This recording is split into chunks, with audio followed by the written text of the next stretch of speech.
la zénitude qu'on va avoir tous bientôt. Justement, Frédéric, toi, de ton côté, et avec les études que tu fais, parce que si on peut dire d'un certain côté, pardon de dire ça d'études, mais vous faites l'action et puis l'étude en même temps. Toi, maintenant, c'est l'étude pour action. Alors, si tu peux nous parler un peu de ton approche, et voilà. Donc, Frédéric Baletti, je vous l'ai présenté tout à l'heure, neuropsychologue, c'est comme ça, et ergonome, ayant fait plein de choses et autres, et donc maintenant, avec APRM, RH. Merci beaucoup. Je me lève. Je ne peux pas rester assis. Je suis pareil. Je vais me mettre là. Du coup, je vous présente rapidement KPM. On a un institut d'études qui existe depuis 15 ans en fait. Et nous, notre expertise, on a été les premiers à faire, il n'y a pas de concurrents qui font ça de manière automatisée à leur manière. C'est l'analyse des verbatims en fait. Et ce qui fait notre différence, c'est qu'on fait de l'analyse de la syntaxe, de la manière dont les phrases sont construites. Donc c'est pas que de l'occurrence, c'est-à-dire compter le nombre de fois que le mot est fait comme tout le monde le fait. Nous, on regarde comment le mot est intégré, comment la phrase est construite, et grâce à la syntaxe, on arrive à avoir l'implication du discours. Donc, finalement, on voit ce qui est important pour les gens. Et ce qu'on dit tout le temps, c'est que l'occurrence ne peut pas être le seul juge de paix. Parce que c'est pas parce que beaucoup de gens vous parlent d'un sujet que ça va être votre priorité numéro 1, et à l'inverse, parce qu'il y a peu de gens qui vous parlent de quelque chose que c'est pas important. J'ai juste fait une parenthèse pour l'interrompre, c'est l'outil, donc les moyens qu'ils ont maintenant, grâce justement aux nouvelles technologies, au système d'algorithmes et autres, c'est un rêve pour tous les gens qui ont été, moi c'était mon cas, chargé d'études avant, et spécialisé dans le qualitatif, parce qu'effectivement on a beaucoup plus d'indications pour l'action par du qualitatif que par des sondages habituels. Puis on a été regardés vraiment comme des sous-balayeurs parce qu'on n'avait pas de chiffres pour les ingénieurs, excusez-moi. Et donc voilà, alors que là c'est la vraie finesse d'analyse, mais qui en plus peut être quantifiée, donc c'est le rêve total. Ouais. Donc pardon de t'avoir interrompu, vas-y voilà. Merci. C'est un outil que j'aurais voulu avoir à l'époque où j'étais en milieu au travail. On y reviendra. Alors aujourd'hui je vais vous parler des 5 attentes fondamentales des employés et qui viennent pas de nulle part parce que du coup c'est à partir de l'analyse qu'on a faite des nombreuses études. Aujourd'hui on fait côté client aussi, on fait expérience client, expérience employé, on s'attaque à l'expérience patient, c'est pas ce que aujourd'hui. On est à plus de 650 modélisations, donc on commence à avoir énormément de savoir là-dessus. Et en fait ce qu'on a vu là-dedans c'est qu'il y avait des attentes fondamentales. C'est-à-dire qu'il y avait des attentes qui transcendent finalement le saucissonnage qu'on fait habituellement dans les fonctions RH, c'est-à-dire recrutement, onboarding, management, rémunération, etc. On voit que les attentes, elles sont complètement transversales à tout ça. L'intérêt, pardon, encore une fois, je t'interromps, ça casse les rituels et surtout les approches un peu habituelles quand on a des choses, qui fait qu'on ne veut plus rien d'autre que ces approches-là. Tout à fait, c'est exactement ça. En fait, ça veut dire qu'on va au-delà de le responsable QVT à ses objectifs, le responsable rému à ses objectifs, le responsable formation à ses objectifs, qui sont complètement entre son, et du coup que l'employé qui arrive, il ne comprend rien à tout ça. Il s'en fiche royal. Oui, une brochette de bambou, on ne sait pas comment ça va griller. Alors, je crois que là, il y a une information là, qui est essentielle. Là, je pourrais vous parler des heures, mais j'ai pas des heures. Pourquoi on parle d'expérience? Déjà, il y a le sujet de la défiance que je ne veux pas développer aujourd'hui, mais il faut que vous ayez vraiment à l'esprit qu'on est dans un contexte de défiance généralisée. Ça fait que s'aggraver, je prends les fake news, là, avec Trump, etc. C'est parti en cacahuète. Mais ça a commencé, je vous le fais rapidement avant tout, c'est que ça a commencé par une défiance envers le monde politico-médiatique. Il y a 20 ans à peu près, parce qu'on s'est aperçu que le politique disait pas forcément la vérité. Ensuite, on s'est aperçu que les médias disaient pas forcément la vérité. Souvenez-vous, à l'époque, c'était le 20h, hein, le moment important de la famille. Maintenant, tout le monde s'en fout. Surtout qu'aujourd'hui, il n'y a pas un moment où il y a une information qui apparaît sur les médias classiques qui n'est pas contredite par des réseaux sociaux en parallèle. Il y a toujours des tests complotistes en plus de 3 minutes. Et ça a été accéléré par l'avènement d'Internet. Ensuite, cette défiance, elle est arrivée envers les marques, c'est-à-dire que les consommateurs ont commencé à s'apercevoir que les marques ne leur disaient pas forcément la vérité non plus, que ce soit sur d'où viennent les produits, comment ils sont faits, qu'est-ce qu'on met dedans, ça coûte cheval, c'est bizarre, de comment est-ce qu'on fait les habits, etc. Donc finalement, on a commencé à se méfier des marques. Et on va sur le fond, justement, la question des conditions de travail, de la réalité des conditions de travail qui sont derrière les marques et derrière toute leur supply chain, qui sort absolument constamment. Et encore une fois, le travailleur n'est pas différent du citoyen et du consommateur qui achète. Exactement. Et surtout qu'on a que les réseaux sociaux, on voit tout. Et après, cette défiance a arrivé dans l'entreprise. C'est-à-dire que les employés ont commencé à voir, au fur et à mesure du temps, le gouffre qu'il peut y avoir entre le discours et les actes des dirigeants. Et nous, ce qu'on dit souvent chez KPM, c'est qu'en fait, aujourd'hui, il faut passer du marketing du discours au marketing des actes. Parce qu'aujourd'hui, il n'y a que les actes qui comptent. Les grands discours du PDG, ça suffit plus. Et ça, on peut en reparler si vous voulez après pour les questions. Autre constat, celui-ci, vous le connaissez, cette étude-là, sur l'étude Gallup, c'est qu'en France, il y a les engagés, les désengagés, les actifs désengagés, donc il n'y a que 6% des personnes qui se sont exprimées sur le sujet, qui sont dites engagées, 69% des engagés. Les désengagés, c'est ceux qui viennent juste faire leur boulot. Ils font leurs heures, ils font pas plus, ils proposent rien, ils font juste leur boulot, ce qui est déjà pas mal en soi. Et après, vous avez 25% de salariés activement désengagés. C'est pour ça que j'ai mis un petit renard. Parce que eux, ils utilisent leur énergie pour saboter ce que font les engagés. C'est-à-dire qu'on les a tellement désengagés qu'ils sont en train d'utiliser leur énergie pour ralentir l'entreprise. Donc c'est grave en fait. Et en France, de mémoire, on est avant-dernier sur l'étude. Sur l'échelle de Gallup, la moyenne mondiale, c'est 15%.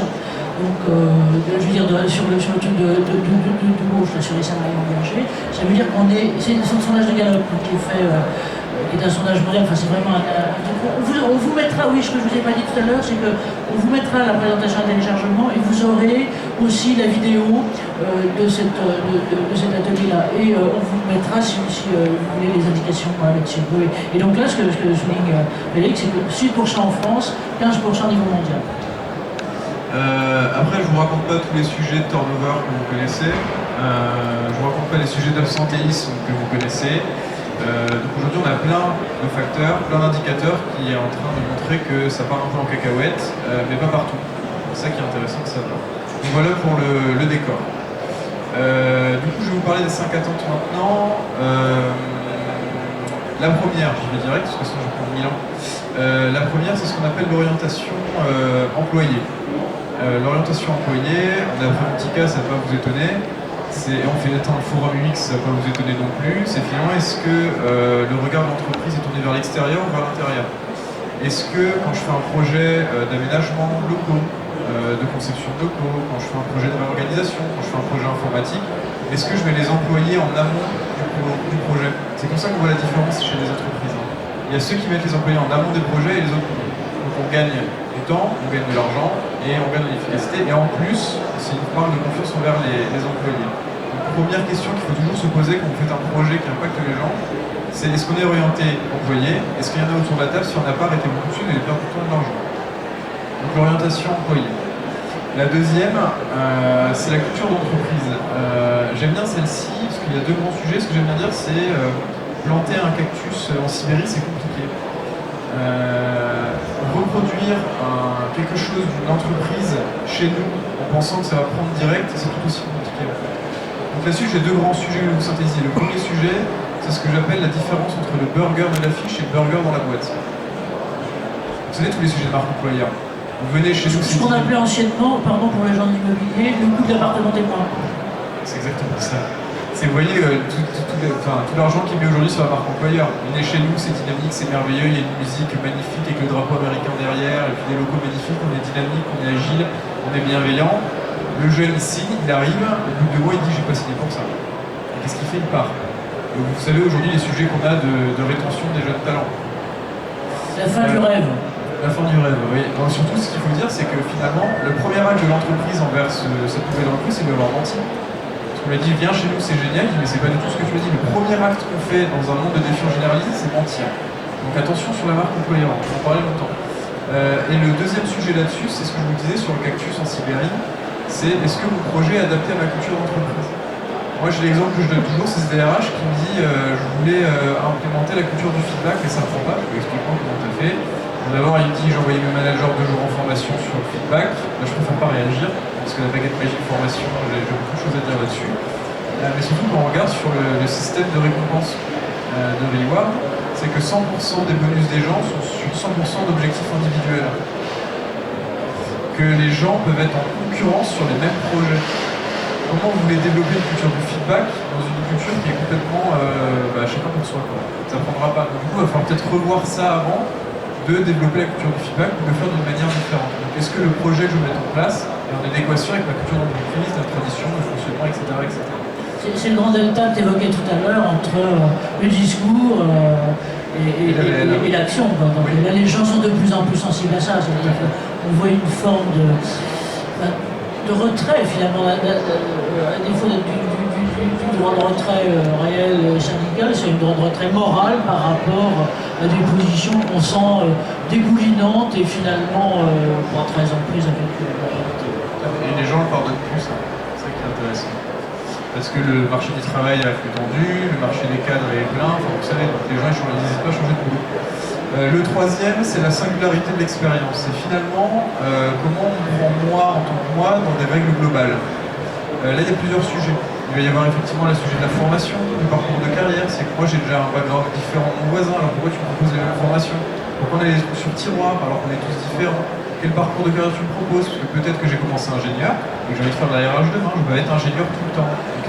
Comment tu prends compte de la singularité? Et là-dedans, le deuxième sujet qui est important, c'est l'équilibre vie pro, vie perso. Et tout ce qui concerne ces sujets-là.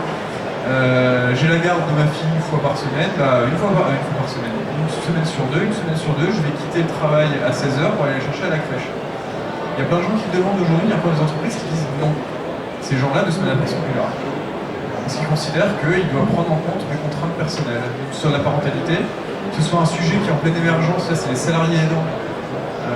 Ça faisait des années que j'en parlais, on me disait attends, ça ne viendra jamais, sauf qu'on est dedans. Ok. Et tous ces sujets-là, finalement, ce que je dis souvent au DRH là-dessus, c'est qu'on n'est plus sur la gestion de salariés, on est sur la gestion d'individus. Et ça change complètement la donne. C'est que les gens ils viennent avec leur sac à dos en fait. Donc ça c'est important, la singularité. La quatrième, c'est ma préférée, c'est la fluidité. Ah oui, il faut que je vous parle de ça, pardon. C'est une recherche qui est très intéressante, qui parle des trois significations du travail. C'est-à-dire qu'on ne peut pas apporter la même solution à tout le monde.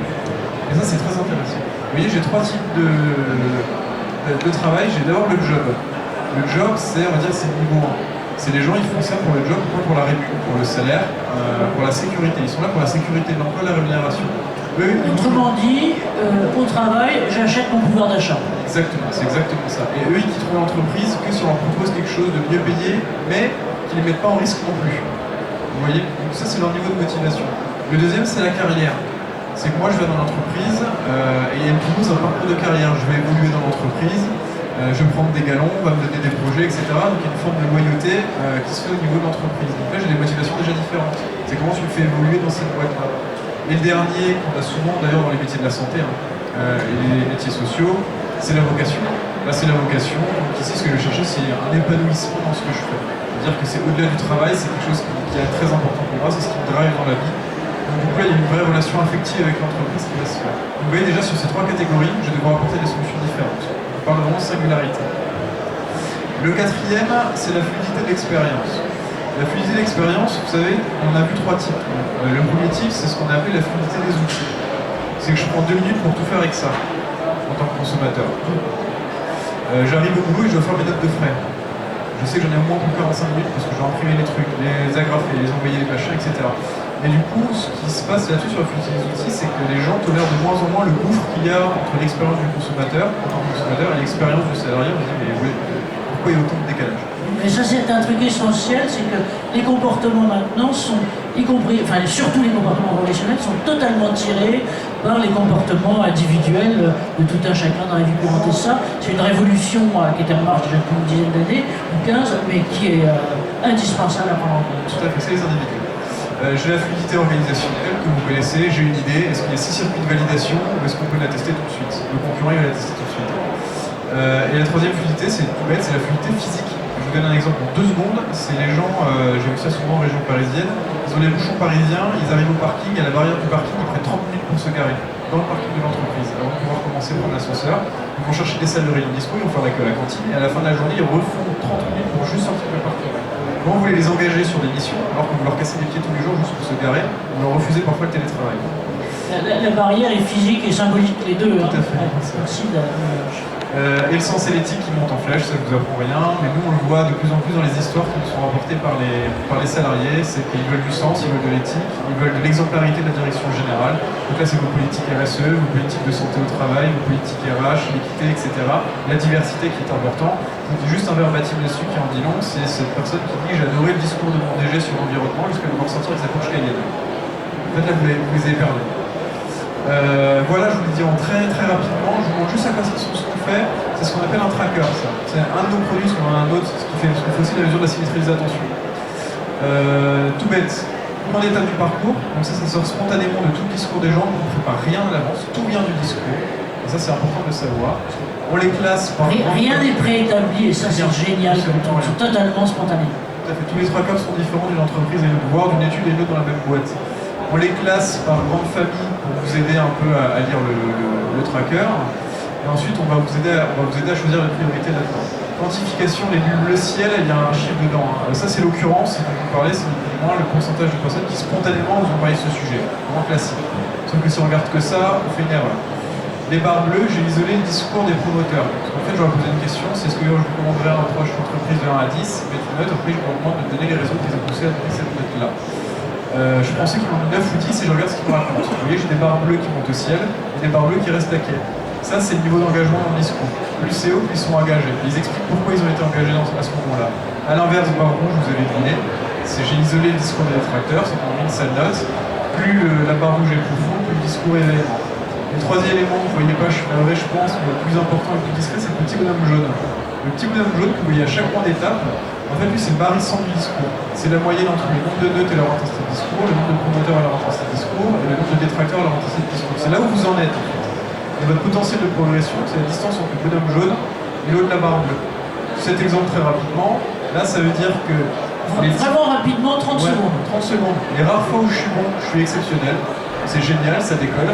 Par contre, de manière générale, je suis mauvais, parce que le bonhomme jaune est dans le rouge. En plus, la barre rouge est bien en bas. C'est-à-dire que je les engage énormément. Donc là, je vais regarder ce que racontent les gens derrière la barre bleue, pour pouvoir le déployer dans l'entreprise, et pouvoir faire monter le petit bonhomme jaune. Merci, et pardon de la frustration, mais on va y revenir tout à l'heure. Merci à vous.